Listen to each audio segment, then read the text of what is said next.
Hello, everybody, and welcome to our latest episode of our first podcast, Waiting and Finding, helping you to prepare in your season of waiting so you will be ready in that wonderful, blessed season of finding. My name is Seth Tumler, and my wife, Sarah Tumler, will be with me today. Hey, guys. And we are so excited to be on here with you. We are going to be talking about a topic that is near and dear to me and near and dear to Sarah as well. In fact, Sarah more so than me. Social media. It's a big one. It is a big one. Social media is something that has become dominant in our culture. It has become very prominent in our lives. We have a president who just about 4 years ago, he would actually attribute his victory toward Twitter. And so we know that social media has become a large thing in our lives. We tend to count how many followers we have. We're producing content. We try new things, but we have to record it when we do it. That way everyone knows about it. And sometimes we just like to have a blog about being a modest fashionista. Wonder who that could be that you know. So we're going to be getting into social media today, and we're actually going to be drawing a verse from Scripture to apply to this area of our life. What I have for us today is 1 Corinthians chapter number 13 and verse 11. This verse may be overquoted, but it can't be understated because it's an important verse in the Bible. When I was a child, I spake as a child. I understood as a child. I thought as a child. But when I became a man, I put away childish things.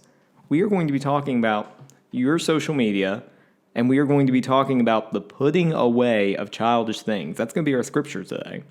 Sarah, the internet doesn't go away. No. Instagram is something that I got at first when I was 19 or 20, before I went to Pensacola Christian College. And I chose to get it because I wanted to be able to let my mom see where I was at. But unless I go on there and I actively delete what I posted, the posts don't go away. Unless I get onto my Twitter and choose to actively delete my old tweets, which I actually have policy, where I would clean out my tweets maybe once, twice a year. Yeah, just to clean it up. Just to clean it up. Just like maybe there was something I retweeted, like a SpongeBob meme that I thought was way too immature for my age. So I would go and take it down. Maybe I didn't want people to look at me and remember me for that time that I was wrestling with one of my friends. And, you know, I didn't want people to like go back and see certain instances in my life where it was immaturity. Oh, sorry. Sorry. Like, I had something to say, but I thought you were going to pause. Like, I hit mute on myself. You could have talked. I know. We are still learning the nuances of podcasting. Yes, we are. Well, that's what I was going to say, though, when you said because of immaturity. I was going to say, yeah, because you didn't want it to make you look immature, you know? Yeah, I didn't want to look immature. And here's the thing. When you are in your season of waiting, you have had social media now for maybe 2, 3, 4, 5 years, up to a decade, depending on your age. Right. And I was talking to Sarah about this the other day. She had bangs when she was younger. And we had a dispute over hair and... Seth hated my bangs, and I'm very glad that I didn't have them when we met. Aren't you? Yes. That was very abrupt, though. I was going somewhere with that. Continue with your story. We were trying to figure out what we wanted to do with hair. And she has this preference, this imagination in her head that my hair has to lose 2 inches every time I go to the barber shop. Cut off 2 inches, cut off 1.5 inches Yeah, at I least. said 1.5 inches, I think. And it was way too much for the length that my hair was. And my barber told me that. He said, dude, he said, I'd have to shave you. And I was like, well, don't do that. Don't go shaving me. he cut it as close as he could to accommodate Sarah's request, and it looked horrible. And I told Sarah, I said, you may be the modest fashionista, but you are not the modest hairstylist. Yeah. And I told her, I was like, when it comes to Adam's hair, you're going to have to let me have a say in it. And then I said, you can't really tell me how to get my hair cut, because apparently I was able to attract you at one point in time without your opinion. I'm not going to live that one down. No, she'll never live that one down. So we did a poll on Instagram, and Instagram sided with me. And then I told her, I said, Sarah, just to drive this point home, because she was still rolling her eyes, I said, those bangs you had were not doing you any favors. Mm-hmm. And we launched a poll on Instagram for that. And once again, Instagram, for the second time in the history of our marriage, sided with me. You won the poll. Yeah, yes. Normally Sarah has 2,000 followers on her fashion account, which is more of a lifestyle account now, isn't it? Yeah, So, definitely. putting away of childish things. But we were able to go back and see her bangs on that account, and I was like, those are not doing you any favor. No. Sarah didn't win me over because she had bangs when she was 19. No, I had bangs from what? I think maybe 13 to 17. Somewhere in that range. Mm-hmm. So it was a good timing on my part when I let my hair grow out. Very good timing when you stopped putting bangs in front of your poor brow. Sarah didn't want to see photos of me with other girls that I had met and I had hung out with. And I have some of my high school buddies who they would take girls on dates, and they would leave their dates on their Instagram like trophies. Like, oh, I'm so glad I went out with her. I'm so glad I took her out. That girl was pretty. And men, let me tell you, women, let me tell you, that trophy man, that trophy woman that you took out and you have left on your social media since high school are not doing you any favors in finding you a new spouse. No. Those bangs you had when you were 13, 14, 15, 16, it's time to archive that post because, you know, the man doesn't want to look and see you as a child. There is no man over the age of 18, especially if you end up like Sarah with an older spouse, like 6 years. I'm 27, Sarah's 21. The man doesn't want to see you as a child on your social media. He wants to see who you are today. And men, the women don't want to see how many other women you've taken out. They want to see the man you are today. Clean up your social media. And I think with that being said, though, if you are a lady listening to this podcast and you have bangs, we are not saying that you need to grow your hair out and not have bangs. That is Seth's preference. He does not like bangs. We're not here to tell you to get rid of your bangs. It's an example of Sarah's older photos because that was her in the past. Some women pull off bangs really, really good. I just don't. So Seth has made it clear that bangs are not for me, and I'm glad that he didn't have to know me when I had bangs. I just had to throw that out there. It wasn't just me. But I think along with the making sure that you don't have photos of old people that you used to like or have a crush on or date, if you have photos on your account and it's you and someone of the opposite gender that you haven't clarified in the post, like who they are to you, even if it's a cousin or, you know, an uncle. A sister, a brother, come on. Like, I think it's good just to clarify, especially if you are single and there's a possibility that your, you know, future spouse could find you on social media. You wouldn't want them to see that and think, oh, like that's somebody they probably like. So one of my friends actually won cutest couple with her brother at the mall. Oh, wow. Because they look alike. Yeah. They have similar attributes, but then they also have, you know, enough differences that it just looks like they would just happen to be together because older sister, younger brother, reasonably within each other's age. And they won cutest couple at the mall. That's funny. But I know, like, even when Seth and I found each other on social media and I saw pictures of him and his sisters, I could have easily thought that him and his sister Mallory were like a couple dating. And he didn't have that many photos of like him and his family. He really had very few photos on his account at all because he kept it cleaned up. I kept my social media very clean. And Sarah, did that come in my favor? It did. Definitely did. Knowing as much as you know about me now?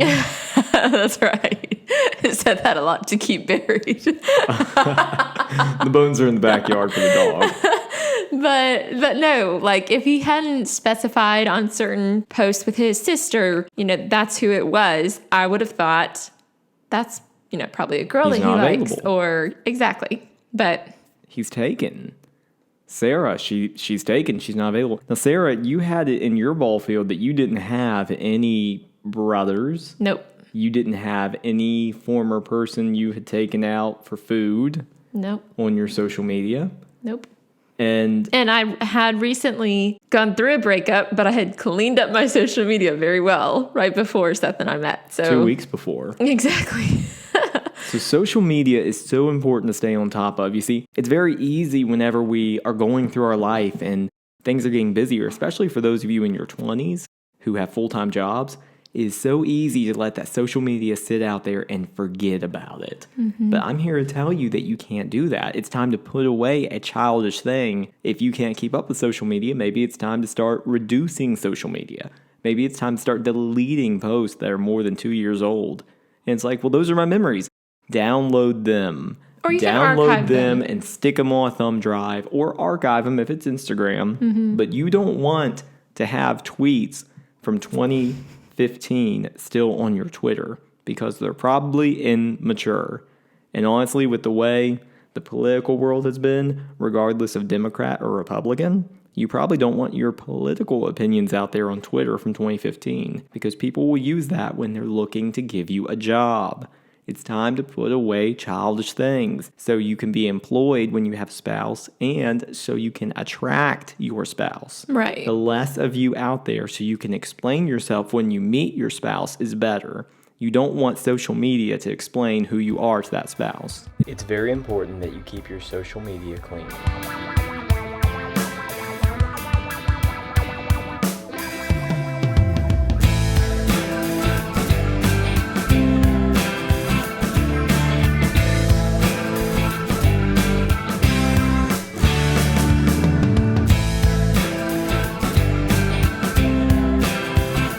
And to go along with that aspect of attracting your spouse, not that you're going to meet your spouse on social media, but, in the event that you meet someone in public and then eventually, find them on social media. They become an online investigator. Right, exactly. That's what I did. It is very important to post the kind of content and stories and just anything you shared that you would, on the other hand, be attracted to. Like if you're a Christian, don't be posting, your immodest, your crazy thoughts on life on your social media and then expect, a good Christian guy to come along and be like, oh, that's really attractive. And vice versa, for the guys to be posting crazy things. So basically, if you're a girl, you don't want to be showing too much skin on social media.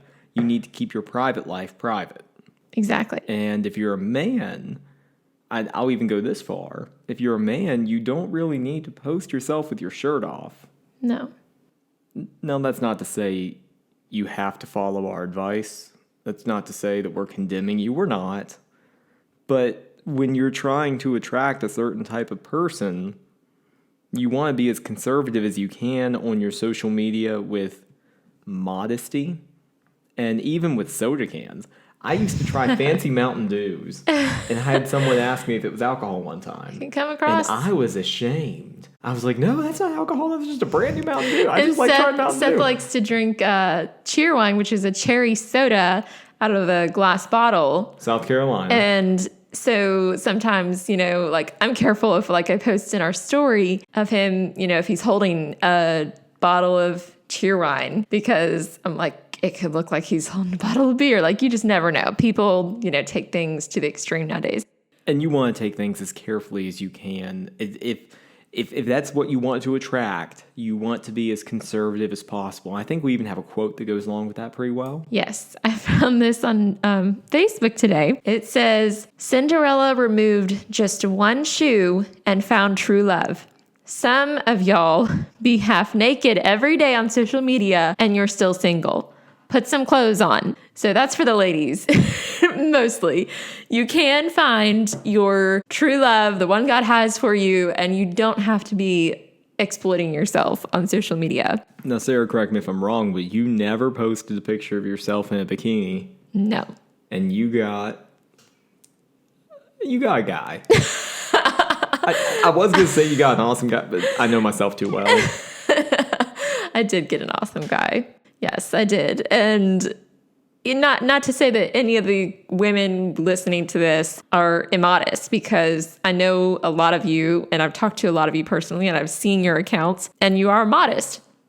But in case someone comes along this podcast and hears this for the first time, and you're looking for a Christian spouse, and you have a lot of things on there that, from the summer, and you're just kind of putting yourself out there, that's not the best way to attract a godly man that is, looking for a godly woman. So we know for this section regarding modesty, a lot of you all know what we're talking about already, but we are doing a broad overview of putting away childish things, because this isn't just for the people who know exactly what we're talking about. This is for single people. And there are believers that we know who are less modest on social media, and this could apply for them. There are also people who like to post SpongeBob memes and their favorite superheroes, and they like to nerd out over Star Wars, and they celebrate May the 4th be with you every single year, and it's time to take those posts as Obi-Wan Kenobi down. Yes, that's true. I have my hobbies, but you would never have known I was a video gamer by looking at my Instagram. And I'm not a major video gamer. Maybe in the Christian world, maybe I am. But honestly, I don't pick up a video game unless most you have weeks anymore. Friends over on a special occasion. It's very rare. But no, if I had been looking at Seth's social media, or when I did after we met, I never would have known that he was into video games at all. And I mean, he's not greatly into video games, but I have a GameCube, the year 2002, and I have Mario Kart Double Dash, and I have Medal of Honor from 2005, and Monkey Ball, and I have Super Monkey Ball 2. That's my favorite.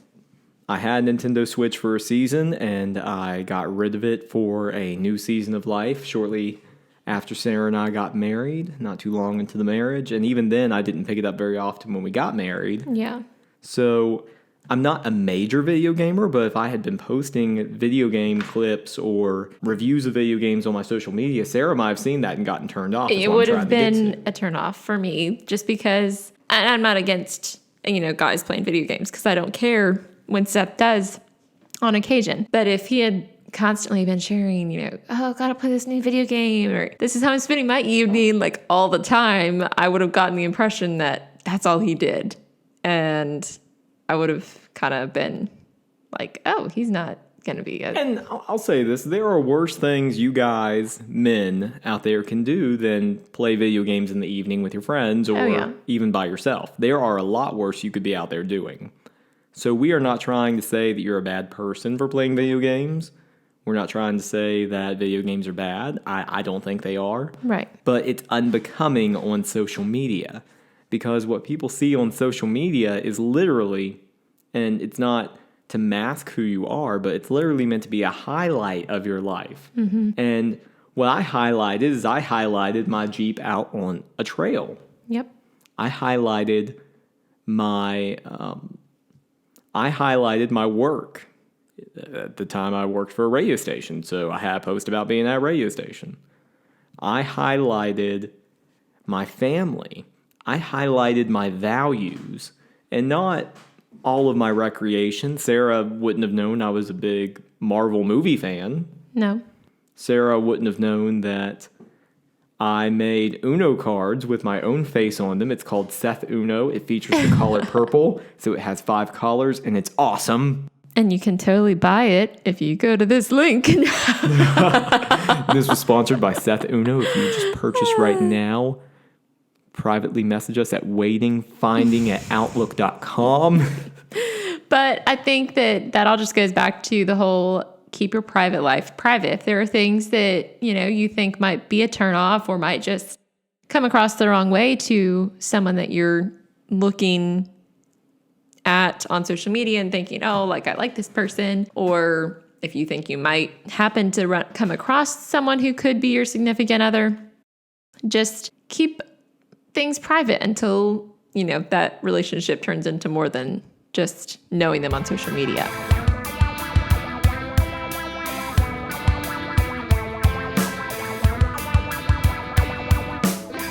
Our quote for this episode of Weighing and Finding are: "The actions of man are the best interpreter of their thought."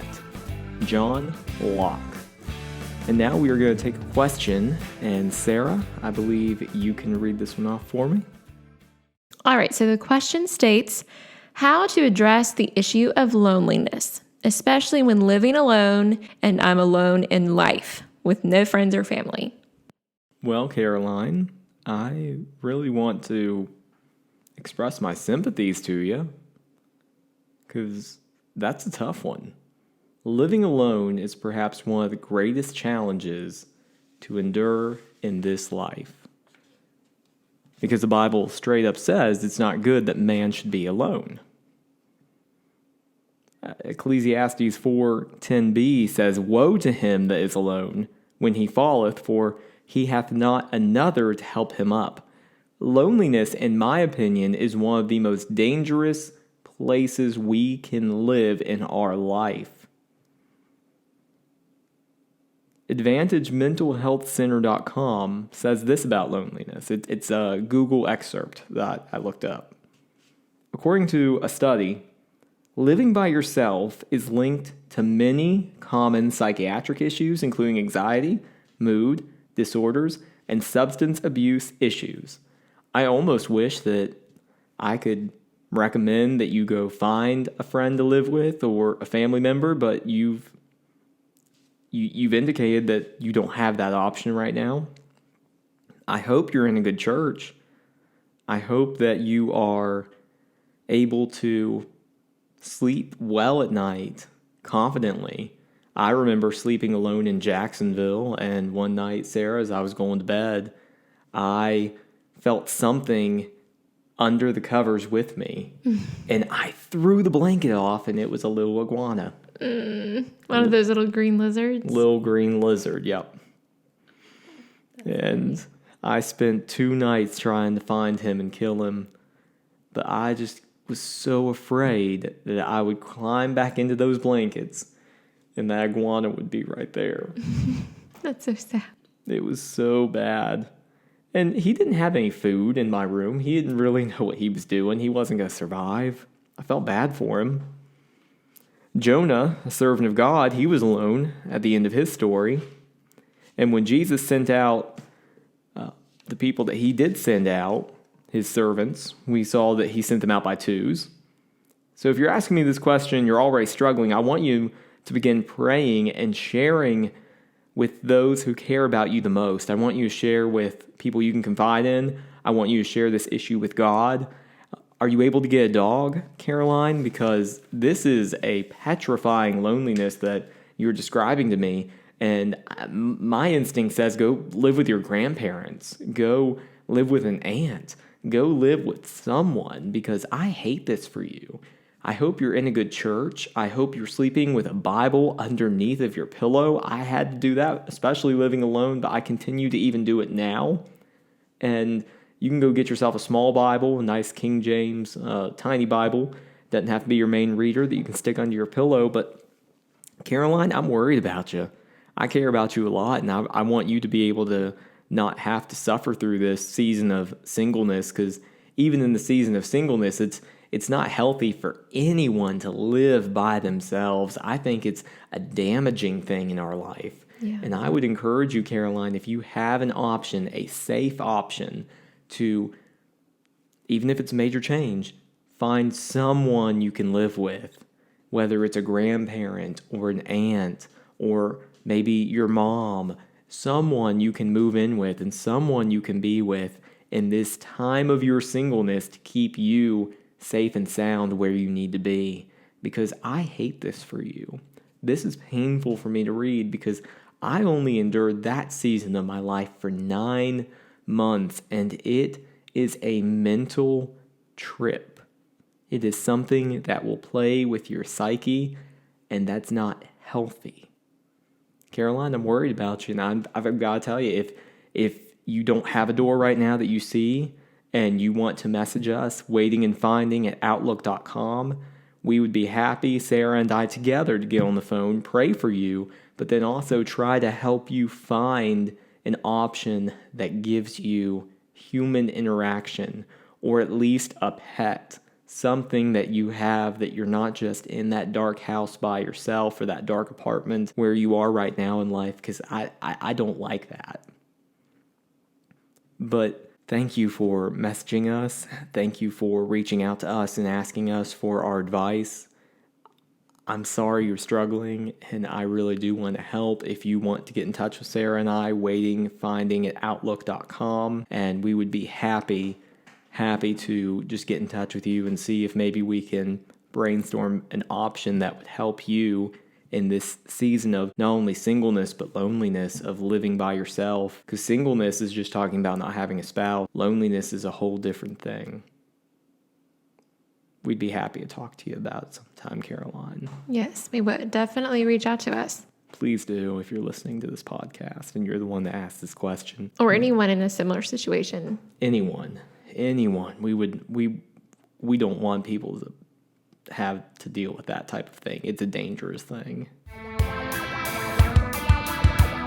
We hope that you can take this and you can apply some modesty and clean up your social media every couple of years and make sure that you are aging with your social media. One important key to success is self-confidence. An important key to self-confidence is, guess what? Preparation. Arthur Ashe. This is Waiting and Finding. Till next time.